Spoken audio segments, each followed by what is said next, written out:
Every YouTube video is about the same thing. Yeah, I said it. I know that sounds preposterous, but stick with me and I think you'll understand what I'm getting at here. Not only is every YouTube video about the same thing, or essentially about the same thing or same topic, Facebook posts, TikTok posts, Instagram posts, they're all sort of doing the same thing. Have you ever thought for a moment, why do I watch? Why do I sit down at the computer and click? Why do I grab my phone and start scrolling? What am I really doing? You're trying to make yourself feel better. We're trying to feel better. We're trying to solve some problem. And the problem we're trying to solve always comes back to us. We feel an underlying sense that something's not right with ourselves. We need more entertainment. We need to feel better. We need more information so we can be smarter. And if we're smarter, we'll feel more in control. But we don't stop to look at what the motivation is, that we fear being out of control. We look for validation because we fear not having validation.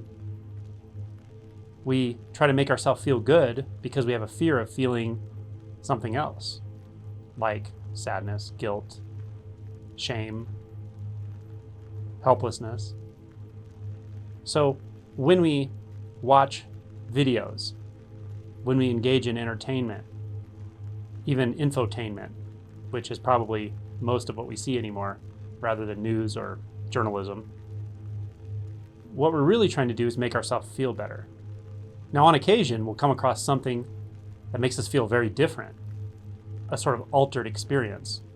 And this could happen through watching a non-duality video, someone who can point you back to a direct experience of your true nature or of unbound consciousness. We might get it through meditation, through breath work, or even the use of a substance.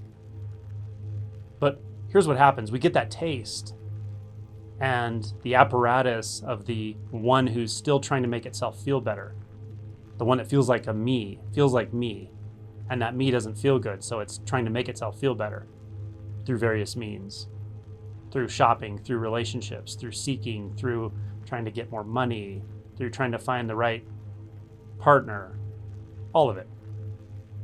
What happens is we overlook that sense of the me that doesn't feel okay about itself. And we just keep seeking. So what happens is we apply that to the experience we had, the opening we had.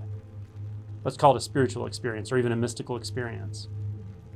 So then we think we're going to get some more of that by seeking. But what's overlooked by this seeking mechanism is that what that experience actually is when the seeking stops for a moment. And what naturally is revealed, simply and obviously. What always is, always the case. We overlook it so aggressively, so ambitiously. We seek so aggressively, so enthusiastically, and with so much of our energy all day long that we seemingly overlook this incredibly profound, peaceful, ineffable truth that's always here. As strange as that is that we could overlook that, we do. And so we use various means to continue to overlook that, but we're actually looking for it. So it's a conundrum. So when we start on a spiritual path, we start seeking, we start doing practices, meditation, inquiry, mindfulness, etc. All are good. Nothing wrong with doing any of that. But we have a lot of assumptions that really don't get challenged until we really get down and dirty with inquiry, until we start to really look at what's actually been happening the whole time. What motivates us to do the spiritual seeking? What motivates us to watch a video? What motivates us moment to moment to keep running into our mind, looking for the next thing, the next thought, the next hit of validation, the next belief? Why are those thoughts so sticky? Why are we so addicted to those thoughts? That I'm going to get somewhere, get something, that I need something. If we could see clearly that by constantly entertaining those thoughts, we're reinforcing the sense that there is someone here, something here that needs validation, that needs peace, that needs relief. Do you see how this works? So the seeking is constantly reinforcing the sense of the one who's suffering. They're causally related. They can't be separated. But the mind plays this ingenious trick. And it always says, well, you don't feel okay now, but you will later. You will when you get this, when you get that.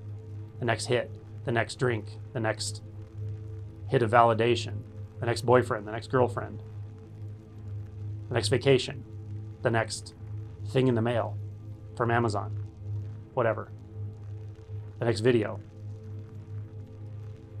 When we live in that world of later, when we go into a sort of hypnotic trance. Now, this isn't something that happens occasionally. This is happening all the time to almost everyone you come in contact with. It's a shared hypnosis. And it's very pervasive. It's so binding that only really until you're right at the edge of awakening do you start to sense what's actually happening there. How binding it actually is. How hypnotic it is. Seeking, seeking, seeking. Reinforcing the sense that there's something wrong with me, with the seeker. Not seeing we're doing that through all kinds of things, spiritual and non-spiritual. So here's the great part of this whole message. Just see that. See it really, really clearly one time and stop. You stop right there when you see it clearly enough. You'll stop. And what is will just hit you right over the head. It's so obvious, so simple, incredibly direct. And it's peace. It's a tremendous weight lifted and deeply enjoyable. But not enjoyable because it's good or bad in the value system of the seeking mind. Enjoyable because it's completely natural, effortless, spontaneous, uncaused. You don't have to earn this. You don't have to deserve this. You can't lose it. You've never been apart from it. So in the end, was I right about all of the videos being about the same thing? Maybe this one's different. There are, of course, others as well, and other channels. Once you start to pick this up, this thread of presence, presence isn't the kind of thing you can seek, not that kind of presence. Not something you have to earn or practice toward, but what's already here. Once you tune into that, you'll start to see the pointers everywhere. You'll see it in videos. You'll see it in movies. You'll see it in art. You'll hear it in the wind. You'll hear it in the bird call. You'll feel it in the sensations of your feet touching the ground right now. Now all you have to do is attune to it. Once you hear that call, attune to it. Be willing to let go of the seeking. Be willing to let go of the illusion of the one who needs something to help it feel better, which feels like you. How good would it feel to let go of all need to feel better? To fix yourself, to fix life, to fix your partner, to fix your financial situation. How good would it feel to let go of the need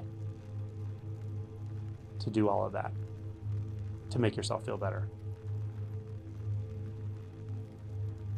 And let go of the fear of not having those things.